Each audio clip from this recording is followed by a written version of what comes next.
Welcome back to my video series about Slovenia. In this video, I'm heading over to the Adriatic Sea to the picturesque town of Piran. If you missed the first videos in this series and want to learn more about Slovenia's capital, Ljubljana, make sure to check those out as well. Slovenia is a country with diverse landscapes, which includes a short coastal strip on the Adriatic Sea, right between Italy and Croatia. Located on a peninsula on this coast is the charming historical town of Piran. Piran is full of narrow streets and medieval architecture with a Venetian influence. I could have spent my entire time there just getting lost, wandering around the streets, and taking pictures. Piran is about 120 kilometers or 75 miles from Ljubljana. There are multiple options for public transportation to get you there, but if you decide to drive yourself, be aware that the town of Piran does not allow cars, so you must find parking just outside the city. To get to Piran, I decided to take the train. Well, a combination of the train and a bus, since the train only went as far as Koper. There are buses that go directly between Ljubljana and Piran, but as per usual, I just wanted an excuse to ride the train. My plans included one night in Piran, so I had about a day and a half to explore.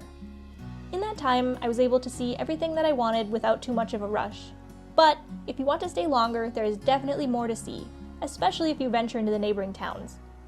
When I arrived, it was too early to check into my hotel, so I dropped off my backpack and set out to the Church of St. George, a historical landmark with views over Piran and the coast. The Church of St. George sits on a hill above the center of the town and is about a 10-minute walk uphill through narrow streets and paths, which I enjoyed very much. There was even art to enjoy along the way. The church itself was originally built in the early 12th century, but the current structure dates from the 14th century. The current appearance comes from renovations that were completed in the 17th century. As with many of the churches, you can pay a small fee to go inside and look around. There is also a small museum. I didn't go inside, and instead I opted to just walk around and take in the many views from the lawn. If you walk behind the church, normally you can pay a small fee to climb to the top of this bell tower as well to get even better views, but it's under construction right now. One more reason to come back. And since the bell tower is closed, my next stop is actually going to be up at the top of that hill, to the old city walls of Piran.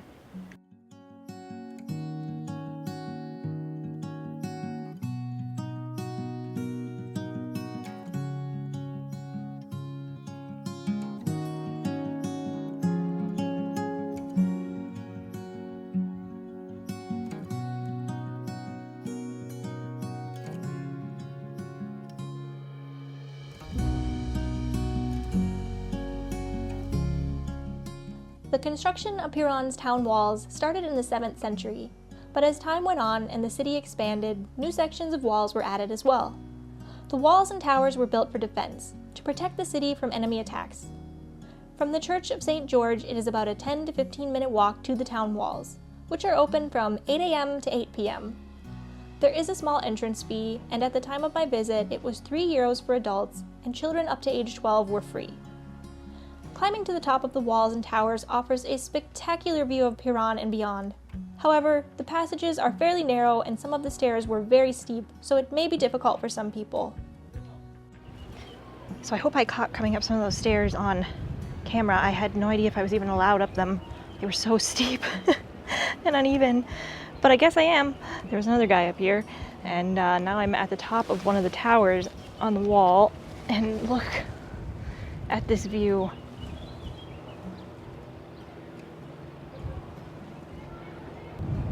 Can see the whole city down there.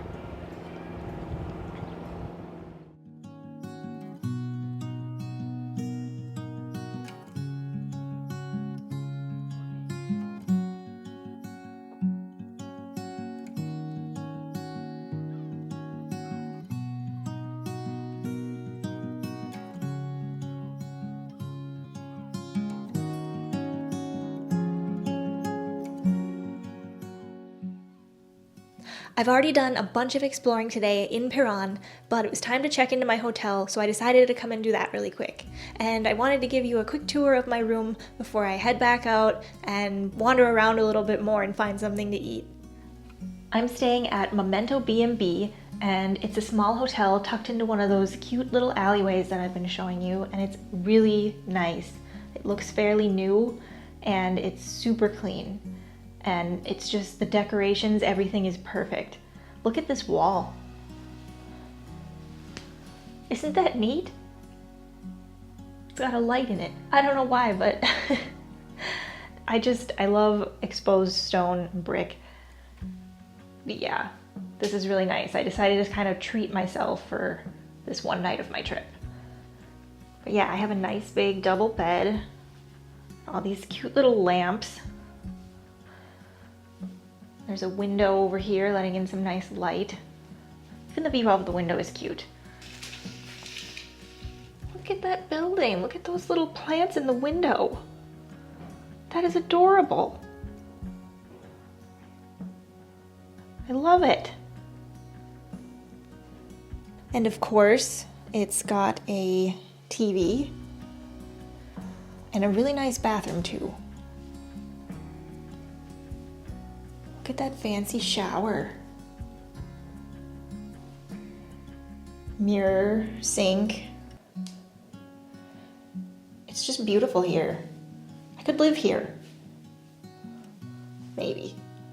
I say that everywhere I go though.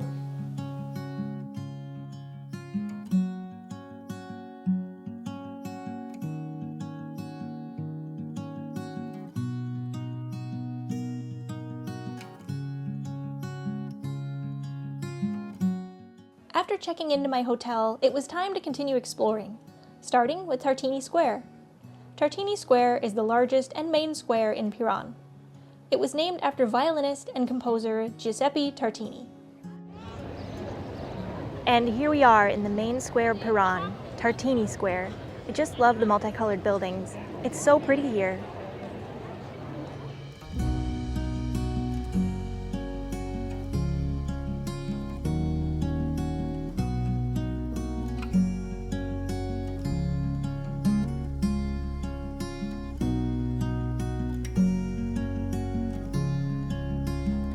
After enjoying the architecture in Tartini Square, I took a walk along the promenade by the sea. Along the way, I saw the lighthouse and a few hidden surprises in the rocks.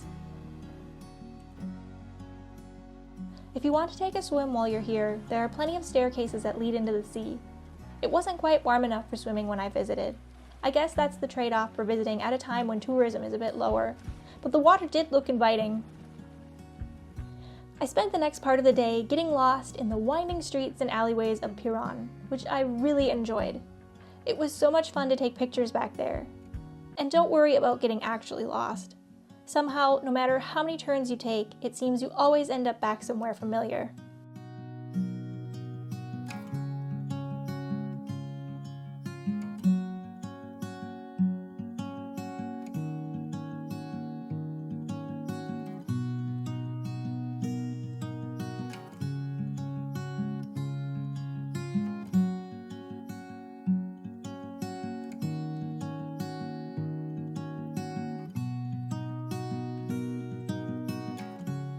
Piran is known for its seafood, which makes sense.